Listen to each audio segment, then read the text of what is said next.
also the students from Edinburgh, the students here from EAFIT. Yeah, so we send out an invitation to all our master students, so the MBA students, our master in international business, and we also offer a whole range of other master programs here in our School of Business. Yeah, so basically all master students. And yeah, it's wonderful. I mean, we also, last year we hosted a group of Simon here at EAFIT. He's coming here regularly with a group of students every year. But this time it will be, yeah, the last time for Simon, because he will retire soon. So he will retire in September, November this year. So this will also be his last official lecture as a university professor. No? There we are, yes. So you're lucky that we are filming that. Okay. So you have something to remember. So if I burst out laughing halfway through, that's why. Come on in, come around. Yeah, so we've got some more to come, I think. Some more, good. All right. So they did some sightseeing today here in Medellin, all students. I was getting especially worried because some of them are giving half this lecture. So good. Okay, is that it? Are we there? Almost there, everyone. Yeah, so Simon, he's a professor for international strategy at the University of Edinburgh.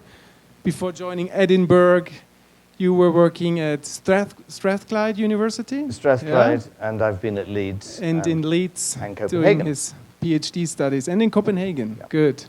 So, and what I'll do, while we're waiting for people to come in, I'll talk a little bit about the background of this. In fact, if I remember rightly, the first time I was talking about this subject, there was a PhD student by the name of Sasha First, who was actually on the program at the same time. Do you remember that? In Pavia? Yes. So anyway, I've been spending many years working on the knowledge that firms need to go international, what it is and how they get it. And rather than just theorizing about it, although I do have to do a little theorizing about it, what I've done is gone out with my very close colleague Margaret Fletcher, and we've spoken to firms. And we've spoken to the firms after they've made awful mistakes. And we asked them, what went wrong? What did you need to know that you didn't know? And they tell us. And that's a kind of quite a useful way to find out what firms went wrong. So what I'm going to be talking about today is what it is, how you get it, and then how possibly can we teach it. Because that is something that's a little bit problematic. And to help us learn how you teach it, I'm recruited, I've volunteered, I've forced a group of our MSc students to present the work they did for a Medellin organization. Here we go, and here they come. I think this is the last lot. Are you the last? There we go. That's fine. So what I'm going to do today is I'm going to be talking about international business knowledge in theory and in the research, asking a question based on an article that we published in 2013 on what is it, why do we need it, why do we find it, where do we get it. And then we're going to be switching on to a new subject that I've been researching, which is how do managers learn it? It's fair enough knowing that you need to know something, but if you can't get it, it's kind of a bit difficult, a bit annoying. And then how can we learn it in business school? And I'm not going to theorize about that. I'm going to demonstrate it because we've, on our Master of International Business class, we teach this knowledge by getting students to work for a company. And the companies that they've been working for are Medellin companies. So they're learning how to work with companies in another country, and they've been helping them to do international business. And there have been 4 companies, the 4 teams have won the prize of coming here to meet their companies. And you're going to be hearing from one of them just now. Unfortunately, the chief executive of that company is actually doing some international business at the moment, and she's in the United States. So this chief executive is not here, so this team is going to be presenting to you about what they found. The other teams were working for Cold Cafe China, and they will be meeting with Cold Cafe tomorrow. Another with a company called Glocosme, which is a cosmetics company based in Medellin. And the final one is a small IT company called Netux. And we're going to be meeting them tomorrow as well. So I think I've done enough filling in to allow everybody to come in. So I'm going to start talking about it, the story of international business knowledge. And my, if you like, scholarly field is from Switzerland. From Sweden, from Uppsala. And it was a bunch of Uppsala researchers in the starting in the 1960s into the 1970s, were working with a theory called the behavioral theory of the firm, which has actually led to most of the stuff that you learn about management. In most organizational theory, most behavioral theory of management comes from the early work done by March and Simon in the United States. And so the Uppsala researchers were working that, and they evolved something that I've chosen to call internationalization process theory. How do you go about taking your company and making it international? Exactly what the firms that in Medellin were wanting to do. So that's where it all came from. The fundamental aspect of this is that when you go to another country, you've got to know what you're doing. It's difficult to learn what you're doing. You've got to learn how to do it.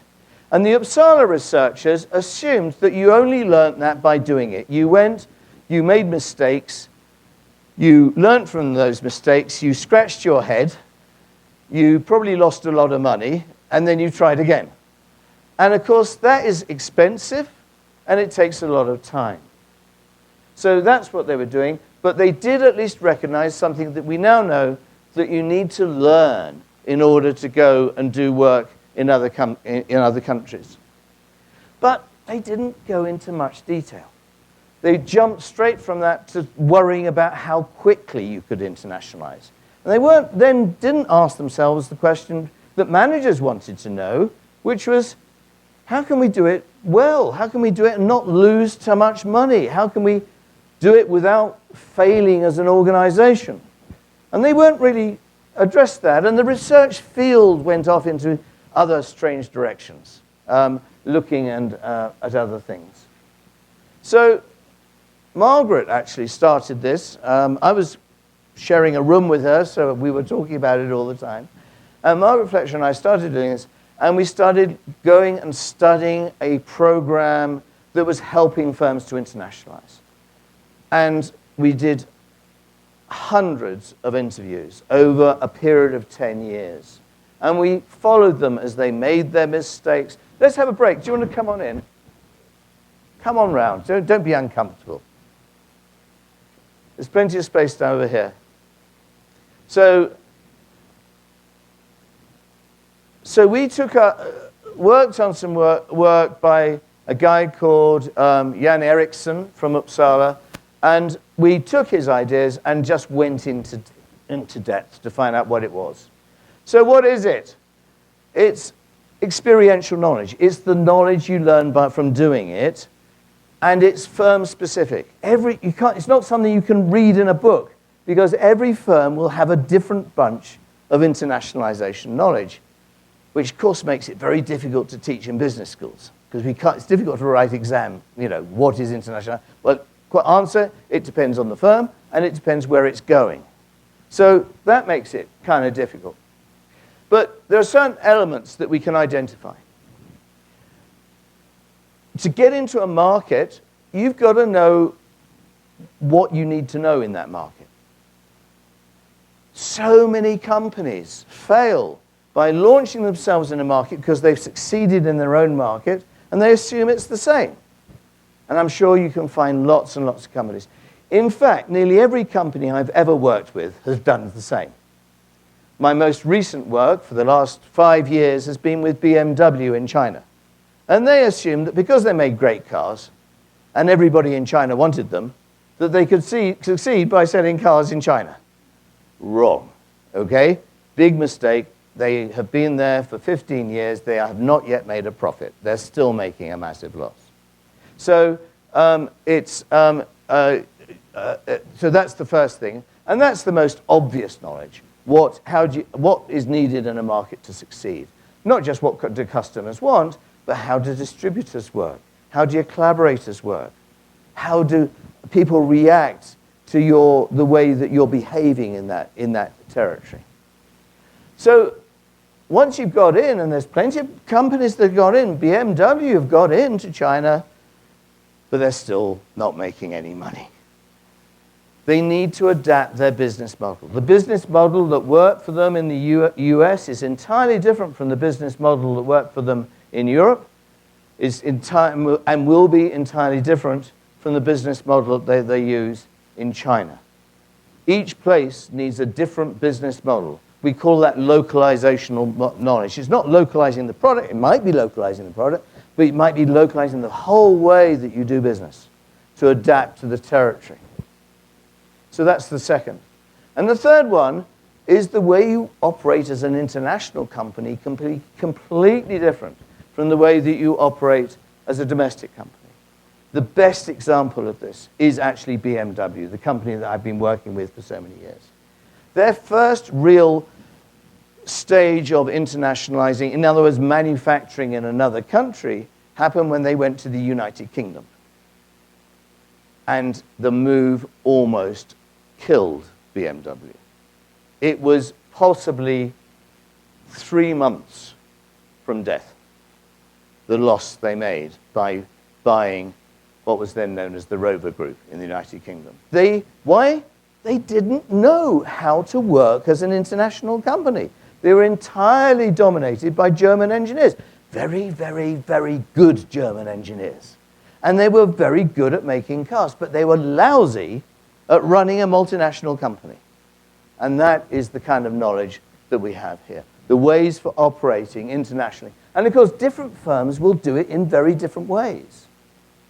We know that. A firm's got to work it out for itself. Why do you need it? Well, each one of these. To get into the market, you need to know how to adapt yourself. Once you've got into the market, you've got to learn how to make money in the market. 2 different things. So many firms, and all the research is about the first one. There is almost no research about the second one. Not loads of research about how you get into markets, but getting into market is a waste of time. Why do it? Especially why do it if it's going to kill your company, which it often does.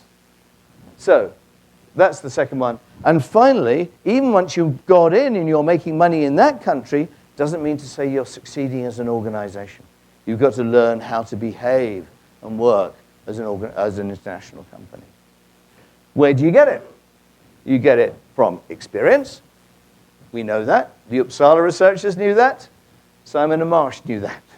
Way back in 1963 in the core article that set off management research in the way that we've gone ever since then.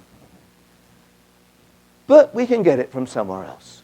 We know that international new ventures, for example, get it by hiring people, even being created by people who've done it before. They're working with experience that they've got losing money for somebody else, as I often say. It's always best to lose other people's money in your career before you lose your own. So, and that's how international new ventures do it, when they're kind of born global firms, as they're sometimes called.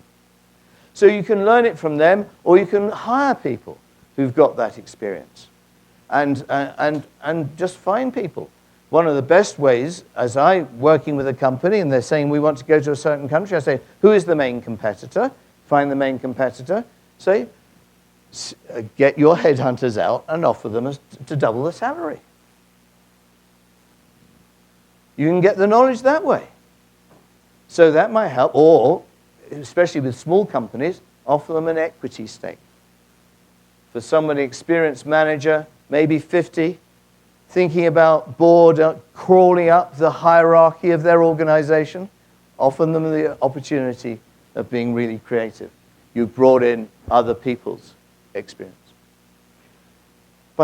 This sounds obvious, doesn't it? Searching for it. There's a wonderful character, Glaswegian. Well, he's a Glaswegian born in Hungary, but anyway, he's a kind of Glaswegian, and he's created a fantastic company that we have studied in depth in our latest research that hopefully will be coming up quite soon.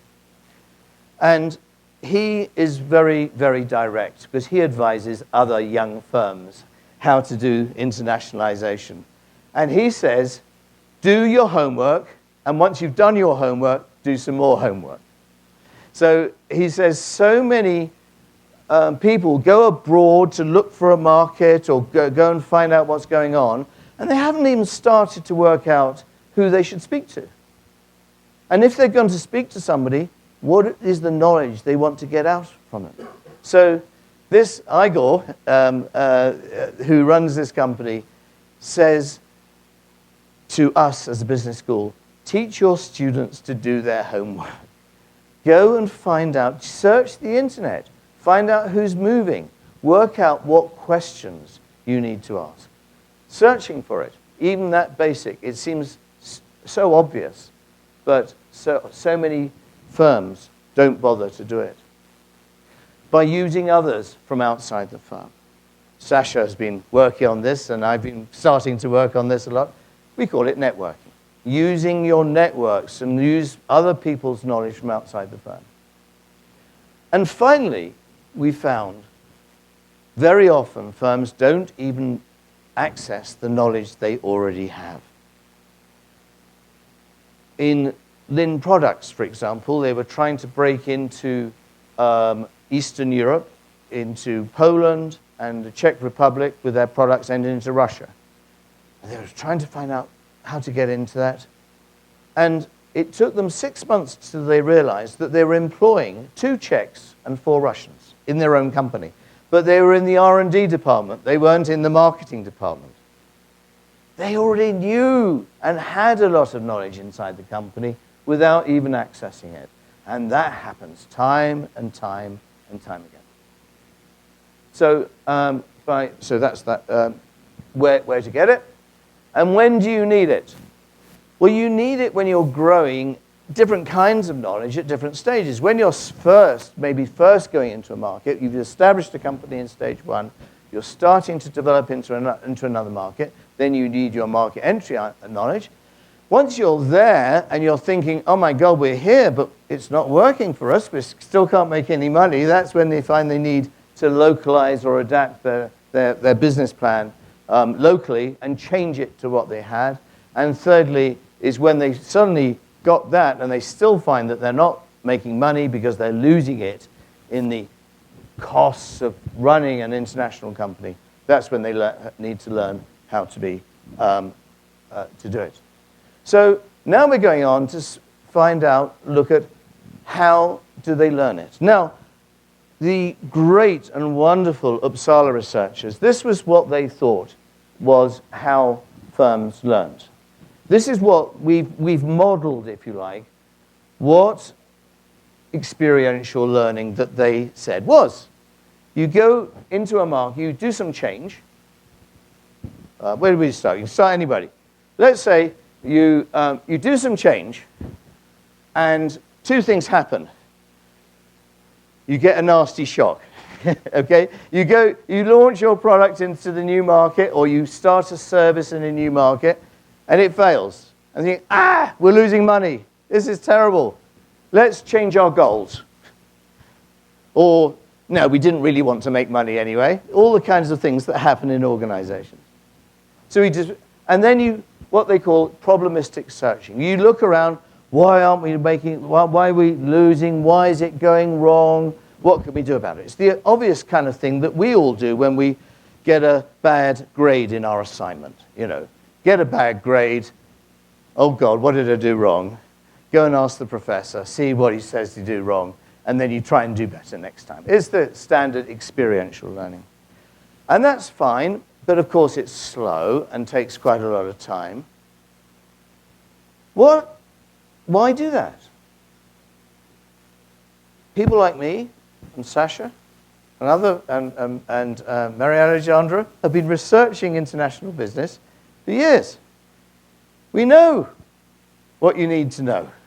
We know the mistakes that you're likely to make. We have training programs financed by governments. They happen here in Colombia to help companies learn how to go into another country. We don't, and Ruta N probably does things like that as well. We know. We don't have to wait for all completely from experience. We can change our aspirations. Let's go abroad. We think, we don't know what we're doing. We've been to a course, and they say most firms fail when they go abroad because they don't know what they're doing. So let's do some training. Let's go on a course. Let's get some management consultants in. Let's hire Simon Harris. Oh, no, he's too expensive. So then we do some things like that, and then we do a change. So we're calling this prospective learning. We know we've got to do some learning in the future, so we're going to get ready. Seems sensible. And of course, that's what firms often do. And that's two patterns going side by side. Of course, the problem when you anticipate performance defeat, you go abroad, you think you don't know what you're doing, let's hire a manager from over there, let's hire somebody from a competitor who's already done it. But it's not going to be quite right. You're not going to be able to predict everything you need. So you're going to have some performance deficiencies as well, and you're going to have to learn from those as well.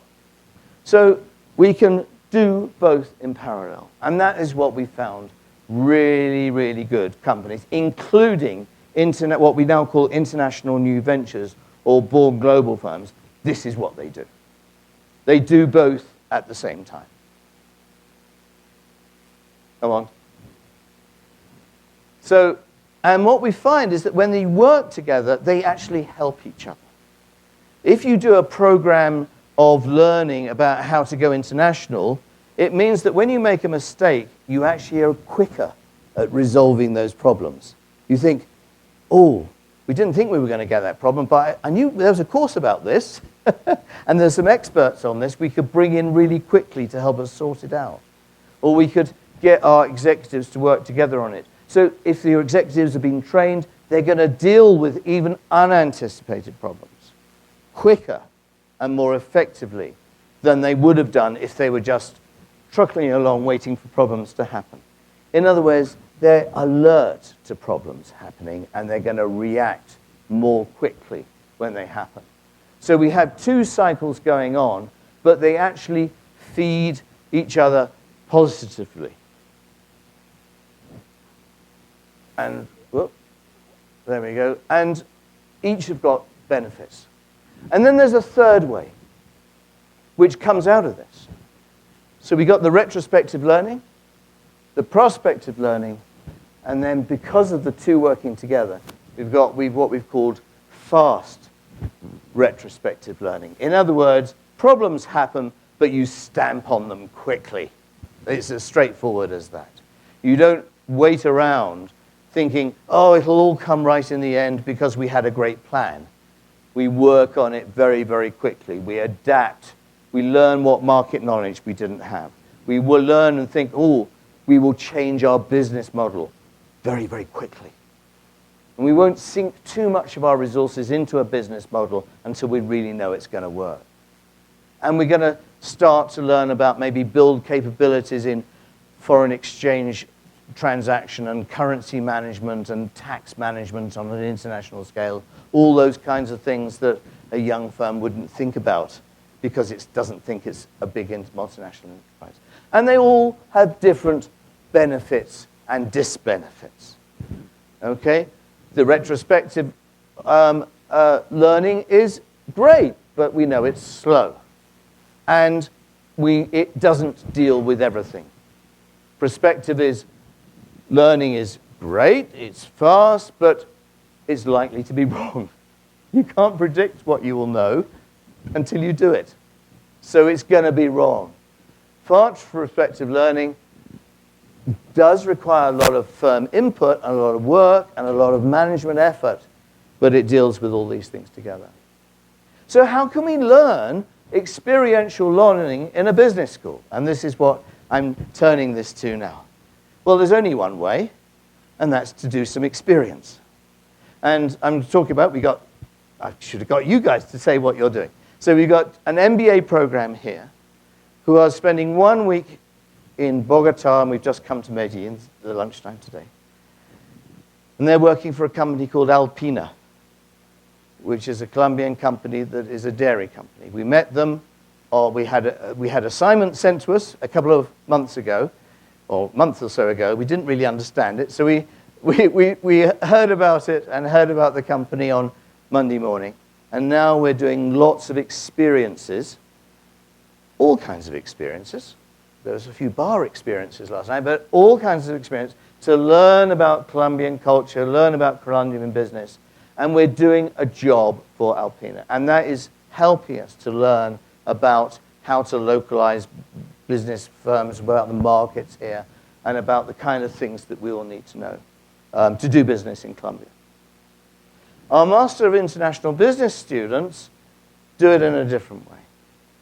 So they have a course in the autumn, which they did over 10 weeks. And with the help of Sinki, is Sinki here? Yay! Sinki has found fabulous companies in Medellin to work for the students to work with. And they've got a problem, and they set a problem. We want to get into a certain country. What should we do to get there?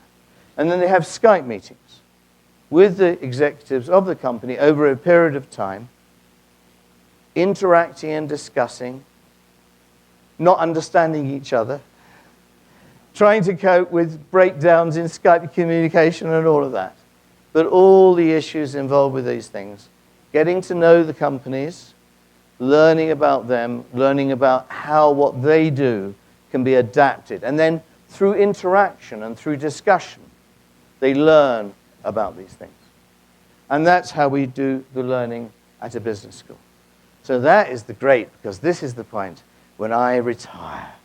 And we've got a team from the MSc in International Business who've landed this morning, have had no chance to rehearse or practice. They gave this presentation over Skype 4 months ago, and they haven't seen it since. Okay, so we're going to be very, very sympathetic and encourage them. But their work was fabulous, fabulous, and that is why they're here today.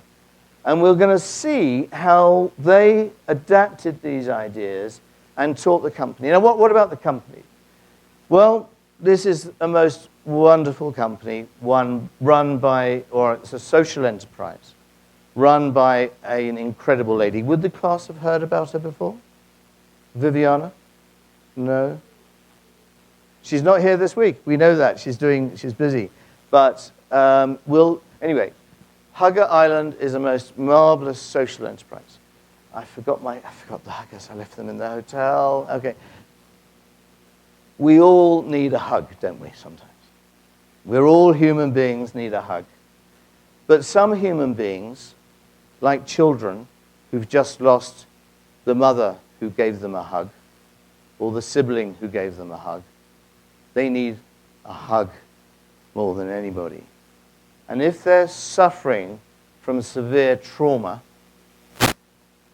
Viviana, because of her background and her previous experience, knew how to help those children get over the trauma, severe trauma, which would often leave them not speaking for 2 or 3 years, going into a corner and not interacting. So she developed a product and a company to help them. Hugger Island. Let's have the team up to tell what they did, so we could let them out. And a round of applause for them first.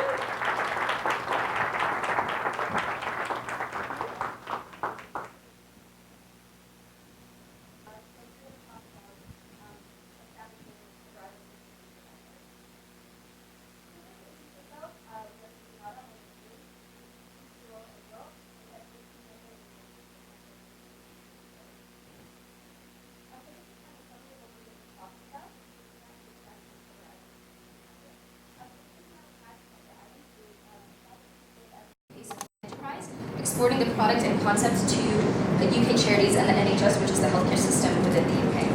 So we divided the internationalization phase into 3 phases. Phase 1, before you go into the UK, which is understanding the rules in the UK, interpreting expert opinion, and finding organizational structure.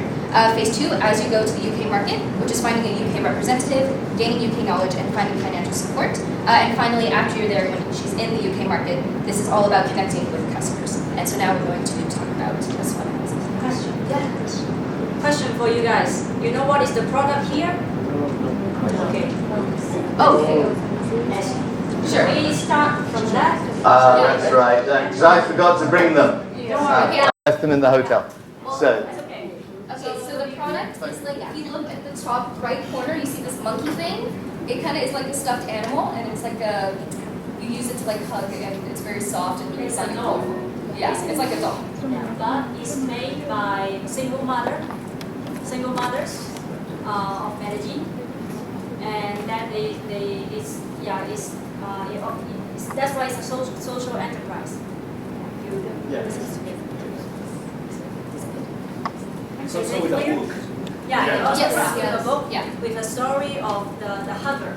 Yeah. So it's sold more as like a workshop concept for improving mental health after trauma, as opposed to just being a separate toy sold by itself. If you guys have any questions about the product, please put your hand up and during the presentation. Okay. Better connected?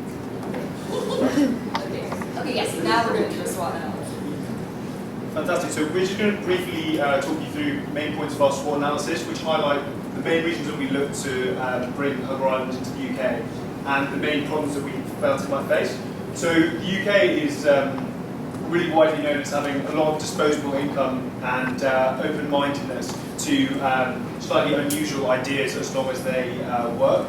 Furthermore, the country has an altruistic nature, which can be evidenced by the fact that it's the second highest investor in aid globally. So that made us think that it would be a good position for Huggers.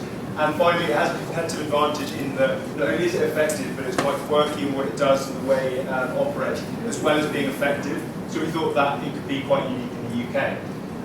With regards to the weaknesses and threats we saw, we're aware that Viviana is working on her own. She's sort of just starting out internationalizing, and so she's obviously understandably got limited resources to work with, which is part of her lack of market knowledge. And as she's never moved into the UK before, she was unsure about a few things, such as laws and regulations, which we touched upon later.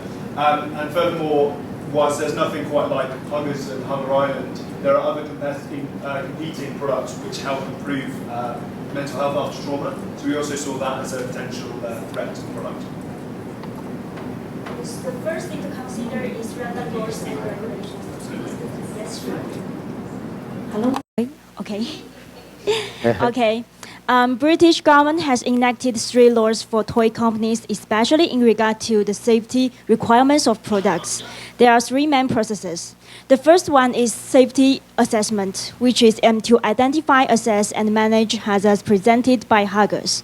This process needs to be delegated to a professional institution because the 6 aspects of this assessment, as shown on the slides, require special knowledge and devices. It's not easy to handle by Hugger Island themselves.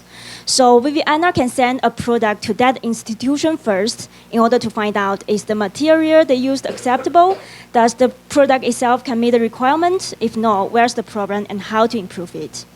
And after that, Hugger Island should provide the conformity assessment documentations to the UK government, which are to prove that they really meet the regulatory requirements.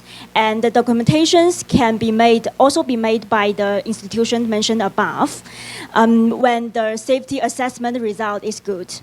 However, if the product has remaining hazards, Viviana should commission a notified body to carry out an EC type approval. It's another important check to get the final documentations. And this notified body is one of the organizations appointed by European Union that can guide companies throughout this process. And the final thing Hugger Island should do is to make labels about necessary markings and warnings. It should be appear on Huggers or on Huggers packaging. And it can be done by themselves since it's not so difficult as the former two parts. And the labels should contain 4 different contents as shown on the slides, such as the relevant safety information and specific warnings that come out from the safety assessment, and the CE mark, which represent that the products can meet the EU security regulations, and the traceability markings, which are to aim to tell British that who made the products and who bring the product to the UK markets and who should be responsible to the customers. Yeah, sorry. And the final thing is other things that need to emphasize, such as trademarks or licensing, etc. So these are regulations need to take closer attention before entering UK markets. So now we understand the legal requirements. We needed to understand what the potential customers that we could find in the UK were. And so what we did was we interviewed a lot of medics, students, doctors, and professional psychologists in the UK, so we could explain to them what the product was and understand where they thought the product would best be suited. So a lot of the responses were talking about the NHS, which stands for the National Health Service, which is a free health provision within the UK. And the reason that they thought this would be good is because A, it's effective, and the NHS has an appetite for anything that works. And secondarily is that the product and the way it's delivered in a workshop is such that it can be delivered by one person to a large group of people who are suffering from trauma. So slightly crudely, it's cost effective, and the NHS is on a tight budget and looking to help as many people as possible. So Hull Island really worked in this way. The problem that was with the NHS is that the NHS will only take on therapies if they're proven by scientific papers to be effective. And whilst Hull Island has an extensive track record working with lots of different traumatised parties, it doesn't actually at the moment have a scientific paper backing it up. However, there is one being written at the moment, which is why we suggested that the NHS would be a medium-term target to approach. So what we decided from our responses were that children's charities were the best target customer for Hull Island to approach, because there were a lot of crossovers with the demand for the NHS and demand for children's charities in the UK. The one difference was that children's charities had a less stringent requirement for the therapies that they were doing. We also explored the idea of huggers being used in the workplace, because it's not only children that are traumatised. However, we talked to a lot of people who were working, and they thought that the dolls and the way the workshops are presented, whilst the message is clear, it might not be quite the most suitable thing. Thank you. Okay, and the next step that we are suggesting is for Hull Island to find the organizational structure for them to enter the UK market.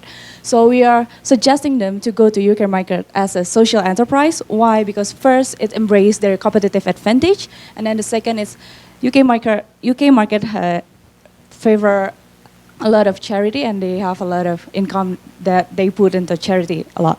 And then the third one is there's many grants that Hull Island can access. As we interview Viviana, she doesn't have many capital to invest to enter an international market. So there's many grants that she can use. Okay, the step-by-step to register as a social enterprise in the UK market. First is that Viviana need to find a trustee. Why she need to find a trustee is because only a UK citizenship can register a social enterprise in the UK. So she need to collaborate with a partner that is living in the UK. And then the second one is to define the organizational structure, and we choose the CIO, which is a charitable incorporated organization. And why we choose CIO is because Viviana would have a legal capacity to employing staff, and then to do the contractual agreements if she wants to collaborating with existing charities such as NHS. And also she can do the commercial thing, so she can really actually sell the huggers in the UK. And then the last one is that she can own a property there to better improve the business in the UK market. But however, as I said before, she needs to find a UK representative, and also she needs to gain the license that my friend So already explained, and also she needs to meet the public benefit requirement. The third step is to pick the name, and we assume that she wants to keep the Hull Island as Hull Island. And then also the fourth step is to write the charity purpose, and we believe that the charity purpose of Hull Island is to help children in need with mental issue. And then the fifth one is creating the governing document. However, the UK government is very improved, and they do the administration online, so it's very easy for Viviana to register and creating the governing document. And then the sixth one is to meet the public benefit requirement, which is it has to be beneficial for people in the UK. So we believe that if she go to the UK market and then she will collaborating with the existing charities in the UK market, she will benefit the children in the UK. So she will meet the public benefit requirement. And then the last step is just to register online, as easy as that.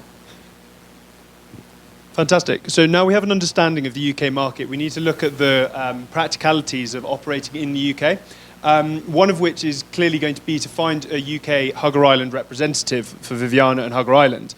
So this is quite hard because the criteria is going to be someone who is able to work part-time, who has a clear understanding about the product, but someone who's able to work on a commission basis. And the problem that we've discussed earlier is that Hugger Island isn't excessively resourced, and that finding this person might be hard in the short run before the business is truly established. So what we looked at is establishing some sort of supporting contact in a more sort of free consulting as opposed to paid contractor role. And we suggested to Viviana there are lots of ways that we could go about finding said individual. So first of all, it was leveraging her contacts that she has in the Edinburgh University Business School and Route ENA for support.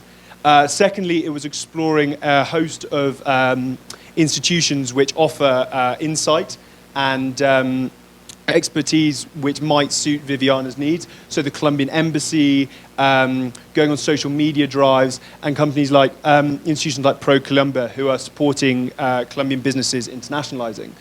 Finally, we thought through her reaching out to charities, which we discussed later, that she might be able to find someone suitable who's able to support and guide her company through into the UK.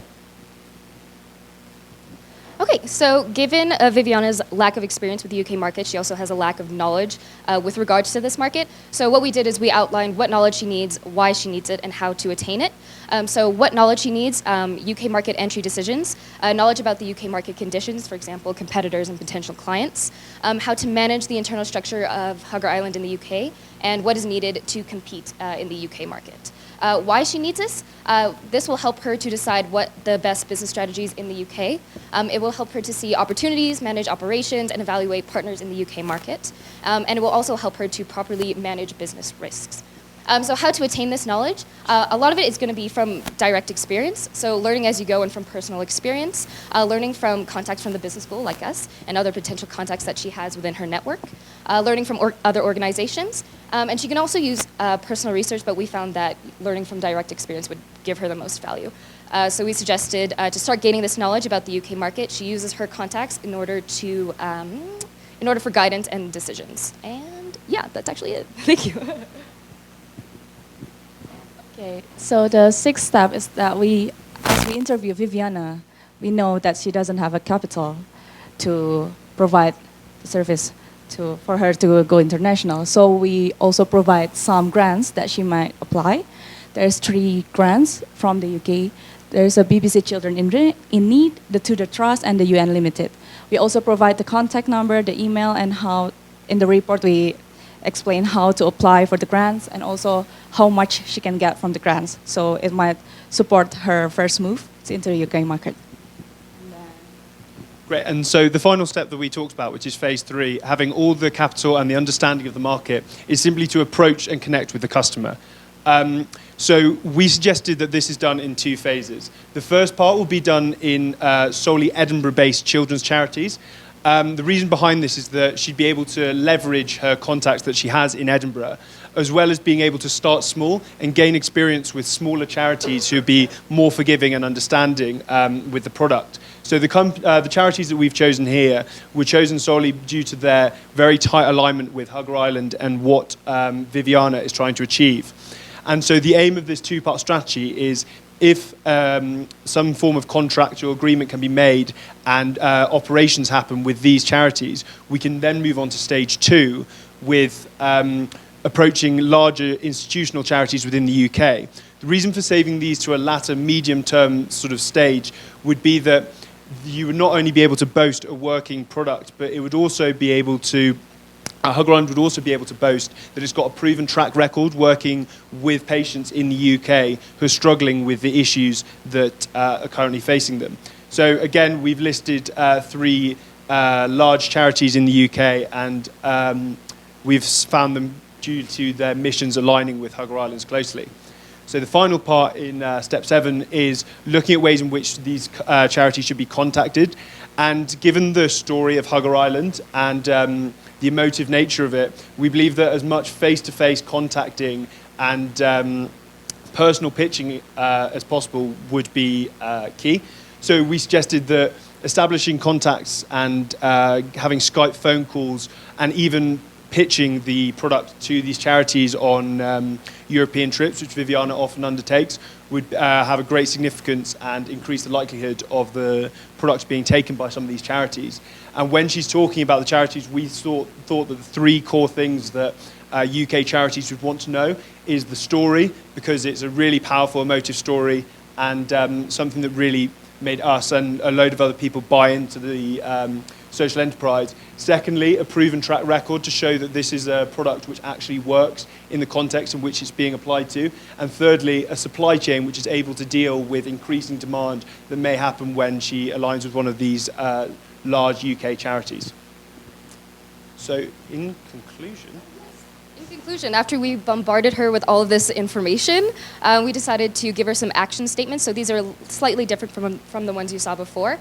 So phase 1, before you go to the UK, step 1 is to align with product laws and regulations. Step 2, listen to expert opinion to identify the most suitable children's charities. Step 3, register as a CIO. And then for phase 2, as she goes into the UK market, step 4 is about searching for individual representative. Step 5, using contacts to gain knowledge about the UK market. Step 6 is about applying for financial support. And finally, phase 3, after she successfully enters the UK market, step 7 is all about reaching customers throughout 2 parts. And so we felt that if she follows this, Hugger Island would land in the new island of the UK market and would be very successful. You're welcome. Thank you very much. Yeah.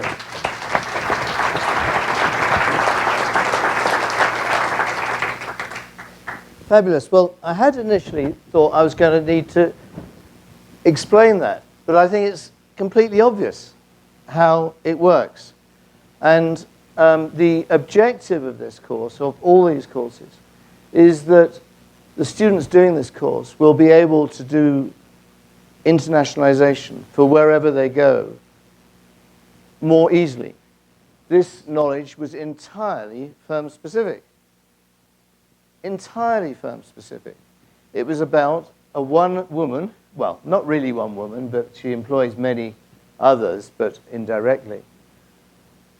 There's another team here who have been advising Cold Cafe in very, very similar way. Not a one-person company, and Cold Cafe. And they're meeting the China team, who I think, Sinki, you've been working with for a while. They're meeting with the China team of Cold Cafe tomorrow to present that. So thanks for listening. It's been a pleasure to do this today. We've got something else on the agenda. And the agenda is that we really learn about other markets by visiting them, but also by talking to people in them. And I think what we'd like to do now is to have an opportunity for the MBA. Do we have any MBA students from EAFIT here? Are there MBA students? We've got some MBA students. And the rest are MSc students of various subjects? Yes, that's all right. So I'd like us, if possible, to kind of meet. Our MSc and international business students have a very, very tough assignment tonight, which is that they are looking for some good places to go out to party. Is it tomorrow night, or is it, when is it? Is it every night? So I think that they will be looking for some local market knowledge about where to go and have a really good time in Medellin, in the coming evenings, if that's possible. And of course, sharing knowledge involves two sets of people. So if those of you from EAFIT can help with this, that would be fantastic too. So a final round of applause for our students here.